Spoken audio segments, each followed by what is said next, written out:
To live on the land in Alaska presents boundless opportunities to select ways of living.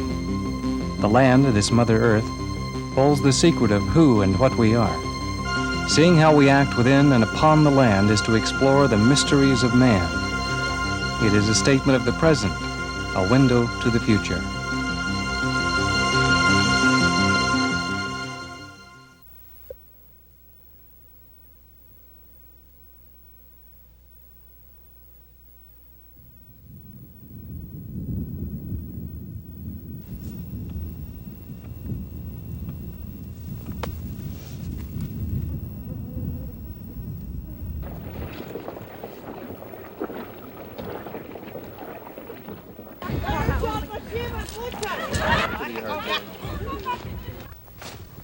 The harvest of food from land and water in Alaska is the basis of a way of life that continues today much as it has for hundreds of years. But in a quickly changing world, this way of life is being swiftly altered.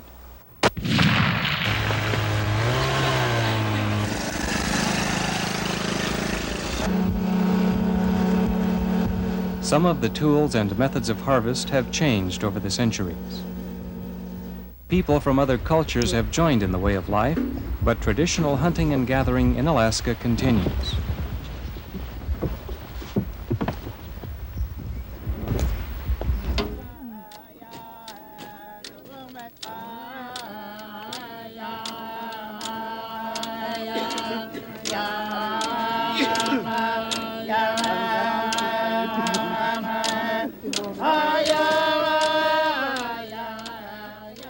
In Alaska, this way of life is called subsistence.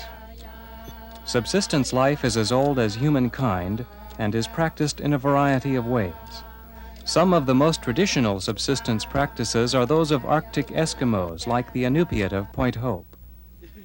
The ritual sharing of food is an important social and cultural bond which centers around the bowhead whale. To me, a whale is a little bit of everything to me and my family. Its biggest source is for food. It's such a tremendous way we preserve the whale, and so many ways we used it in our culture, or as what I meant by that is something that's handed down to us in our custom, the way of life. Whale had a leading role in our life. Yes.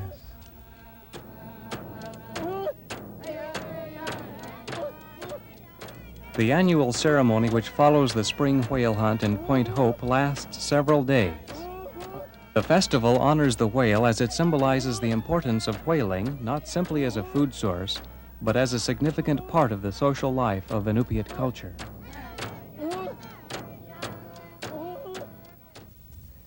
Following an ancient pattern, the celebration begins after the skin boats are hauled onto the ceremonial grounds, which are marked with whale bones implanted in the earth.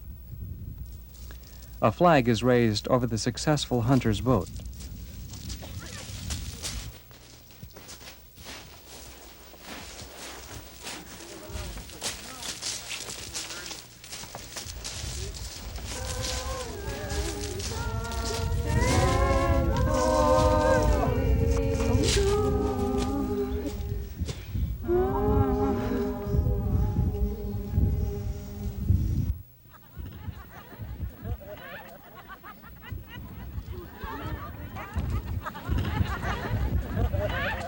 The highlight of the first day is the ritual sharing of mikiuk, a delicacy of fermented whale meat.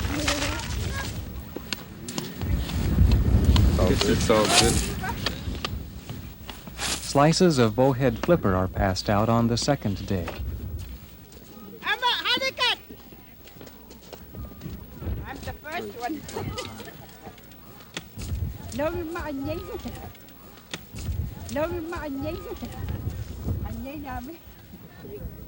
All members of the community and guests are given a part of the whale, symbolizing the attitude of sharing that is so essential to the whaling community.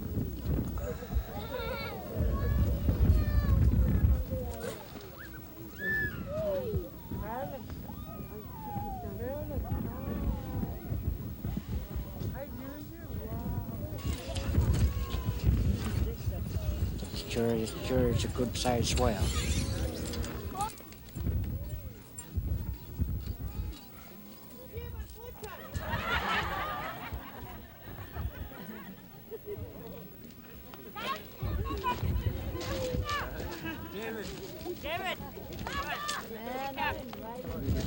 David!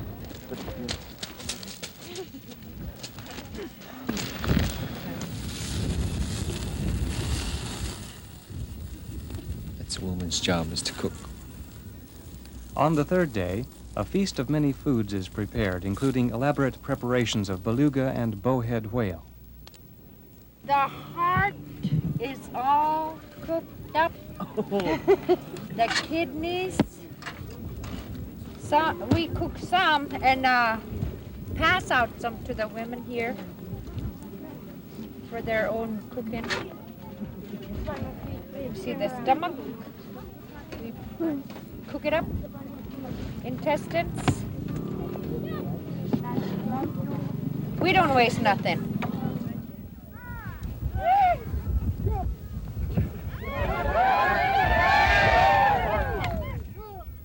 The three-day event closes with the blanket toss, which was once used as a means of sighting whales from land.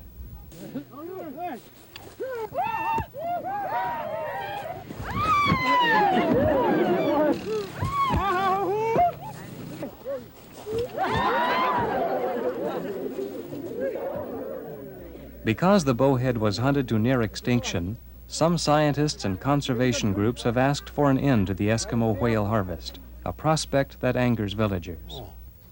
Every spring, every summer, every season, the walrus and whales come up to the Arctic to supply the natives for thousands and thousands of years. How can the government control the sea mammals? That belongs to the Eskimos. Like an old saying, hunker, no law. That's the law. That's a natural law.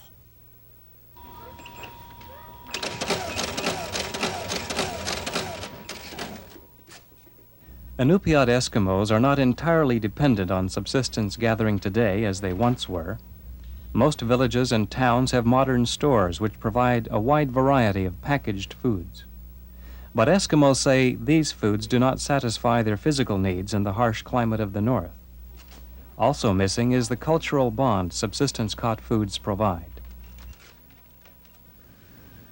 Today, Eskimo whalers are allowed a certain number of harpoon strikes by the International Whaling Commission. If they use up their quota of strikes without harvesting a whale, they must wait till next year for another opportunity. When no whales are caught, Eskimos must depend on expensive store-bought food, as the residents of Point Barrow did in 1982.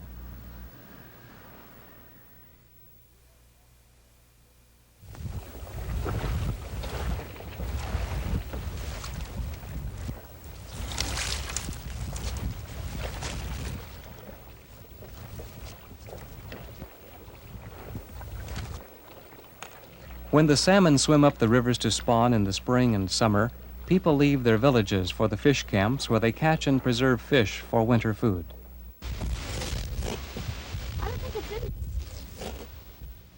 Some of the salmon are cut into strips.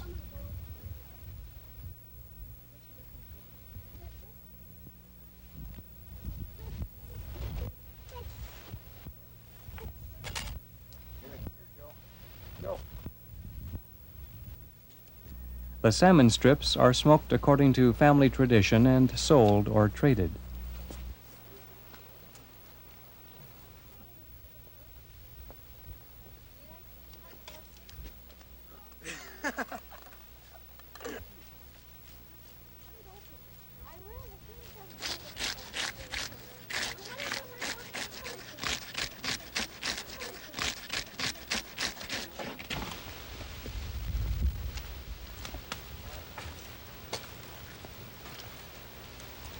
Everyone plays a part in the harvest, and everyone shares in the rewards.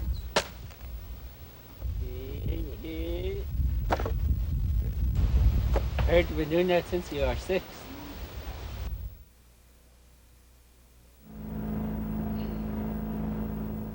In parts of Alaska where fish stocks are not plentiful and competition between sport, subsistence, and commercial fishermen is keen, conflicts arise between user groups. Alaska law protects subsistence users by giving them a priority over all other users. Yet the villagers of English Bay sometimes find they are unable to catch enough fish by accepted harvesting methods. Competition for space on their small strip of beach means that some will face a lean winter. In times of scarcity, the villagers resort to methods of harvest that are today illegal, but are a part of the traditional harvesting practices of the village.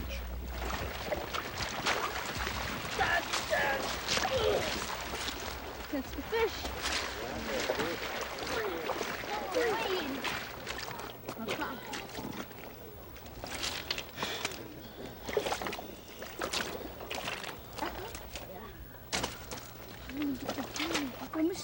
Some have been arrested for their fishing methods. Among them is Juanita Melsheimer. She is known as Mama among the villagers since most of them are related to her. Fishing games, these people, they tell us not to snag. If we snag them on their heads, they said it's okay. But if we snag the fish on the body, just let it go. Well, this fish that we snagged, they die with these wounds, you know. And so, I don't know, it's no use to send them back. We might as well kill them and make a use of it, hang them up or, you know, freeze them. And because a lot of fish sometimes, not only us, tourists, you know, they come sometimes, they do the same way like we do. They snag up there. Just few use these flies, and they tell us to use flies. A lot of times we try flies, and we can't get nothing out of these red salmons. Don't bite. English Bay villagers like Bobby Kuasnikoff are upset by regulations which they feel hamper their ability to provide for themselves. But snagging, for some reason or the other, has been, ever since the Statehood Act, it has been wiped out. I mean, they took away our fish wheels, our spears, you know, our arrows, whatever we used for fishing, and they gave us a net. Say, okay, this is how you're going to do it. No longer can you walk into the river and shoot down into a fish or spear it or arrow or a dip net, and you know. So snagging is the only easiest way for, say, a common villager to go out, because a rod would be worth $100. It would not be a $5,000 investment into a skiff or a motor or a $1,000 net. Or $100 can buy you a complete rod, and then you can put away a lot.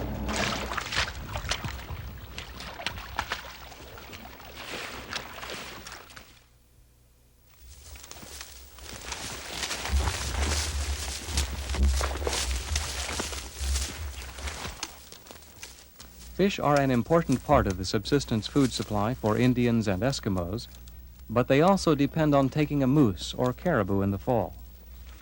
Sometimes the animals are hard to find because of herd migrations or declining numbers. They just keep moving. They can cover a lot of country one day. Walter Charlie has hunted this area near Lake Louise for some 50 years. But this year, after 3 days of searching these hills and valleys, he's seen few caribou. This is the hardest caribou hunt I ever had. Had no problem before. They're sure spooky for some reason. And you know, usually when you see a caribou out in the meadow like this, or when they feed, they don't pay no attention to nothing. You can walk, put in there, walk right up to them. But this one here, we just got right over the hill and away they went. So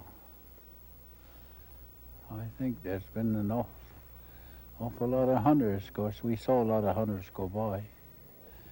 Awful lot of hunters in this country.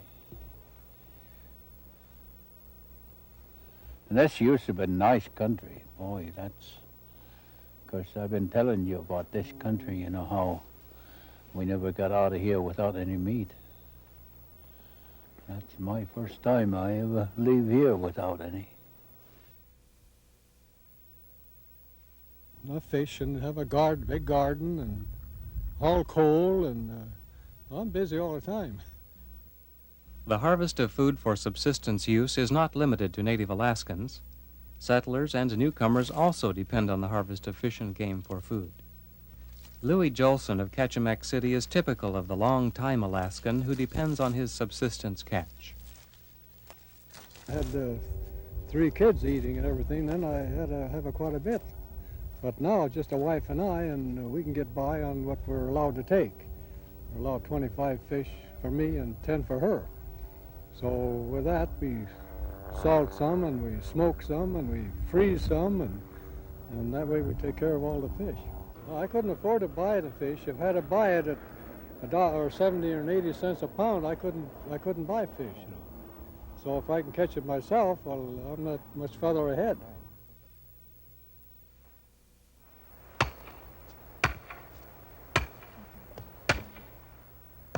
A new wave of subsistence users has come to Alaska. They are much like Daniel Breslaw and Judy Theringer. They left their East Coast city lives behind a few years ago and came to Alaska to live close to the land. Well, there's something about being on the beach when the sun comes up, even if you're picking 600 crab out of your neck. It's just, I don't know, it's in some way, internally, I knew that's what I wanted to do. That's why I left the city, and it's beautiful to me. To me, it's an honesty I've been looking for in my life.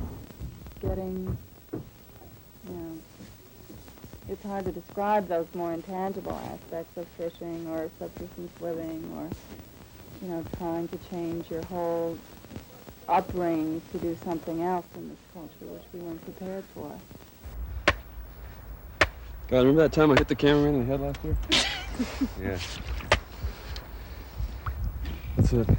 That's as far as she's going. Here.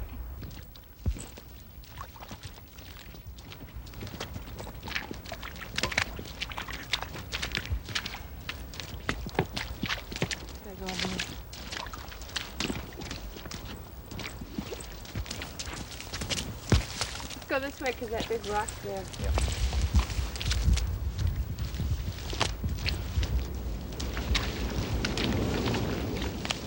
It's a terrific challenge, I think, spiritually and intellectually and emotionally. Well, we're making fishing easy for the seals. Oh, some big seals out here today. Did you see them? There's one right there. Is that one?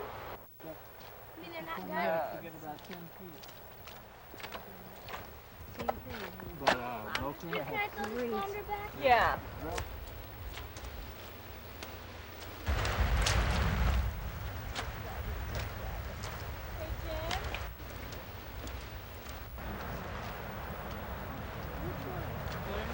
Good one or what?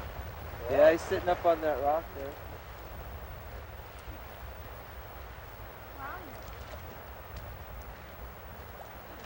Fish called fluke on the East Coast too. Good, do you think? What?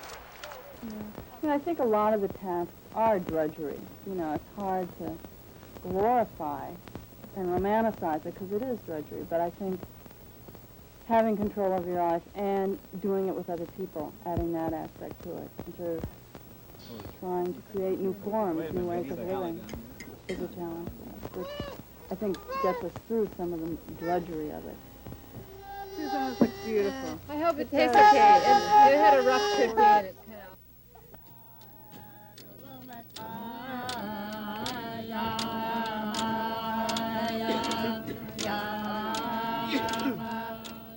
Those who consider themselves subsistence users of fish and game resources fall into 2 broad groups. For one group, subsistence is a way of life. For others, subsistence is an adopted lifestyle. The economic and cultural values of subsistence life differ somewhat among users, but the desire to continue subsistence practices is strong among both groups. Alaska's laws recognize the time-honored tradition of subsistence by giving those who depend on fish and game a priority over commercial and sport users.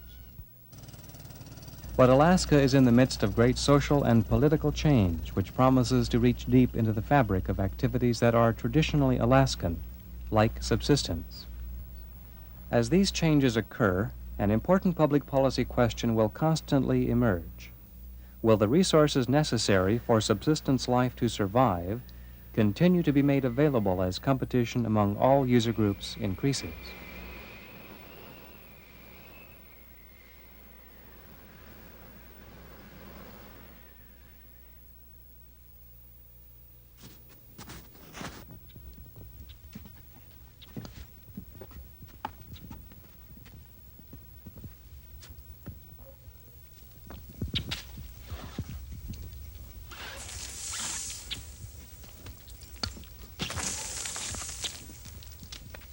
People will come here to look at my project and they will remark, where did you learn this? The point is, I haven't learned very much at all. I have just merely used old principles and applied them in new ways. Anyone can do this if you will just search back through time and to find out what was done years ago and apply it to the present day conditions.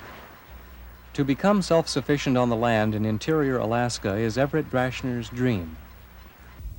Here on his homestead south of Fairbanks, he and his family produce energy from wind, sun, and coal. They conserve energy by living in a house, 2/3 of which is underground. They work in a solar-heated greenhouse, most of which is also underground. Through the years, I've been pursuing self-sufficiency, and a couple of years ago, I got a grant to build an underground greenhouse.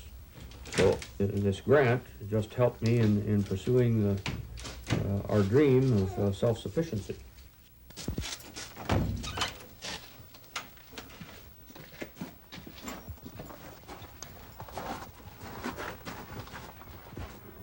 We are now in one of the tunnels that leads from the greenhouse to our living quarters. This is the section where we have the batteries stored that store the power manufactured by the wind plant.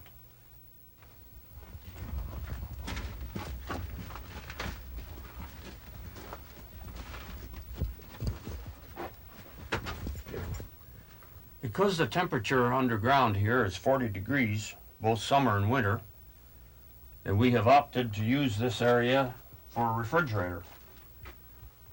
Sometimes in the summertime, when we have both doors open in the ends of this tunnel, and it may get a little above 40 degrees, so we have dug a hole in the ground and manufactured a refrigerator that's guaranteed to be 40 degrees.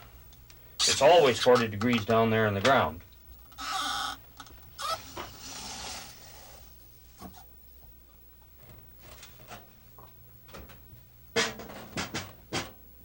Looking back on the way this thing developed here at this homestead, I realized that when I first started, I desired the simplicities. So I built a small place, and I purposely did not provide myself with a light plant because that was costly.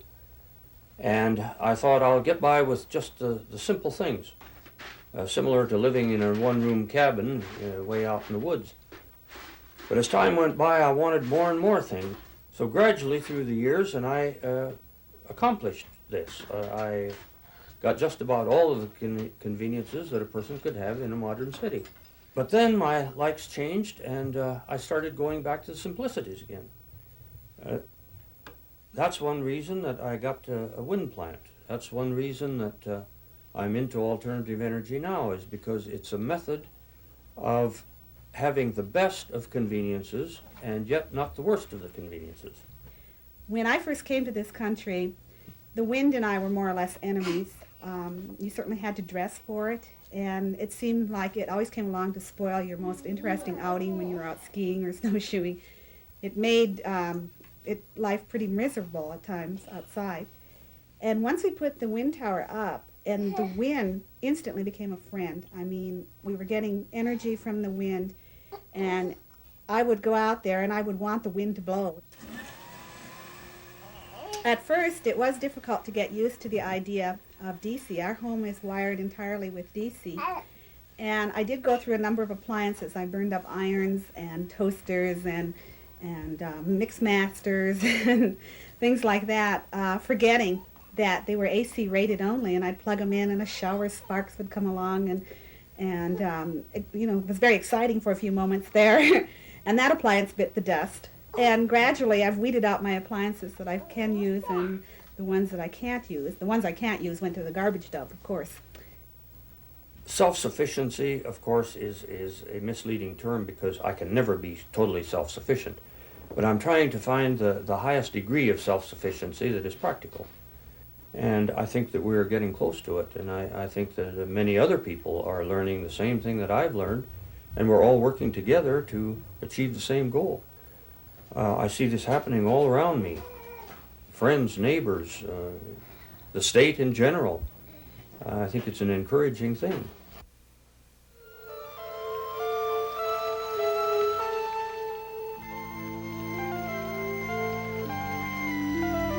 Two ways of living on the land. Those who pursue the traditions of subsistence life do so to maintain a closeness with the land and its abundant food resources.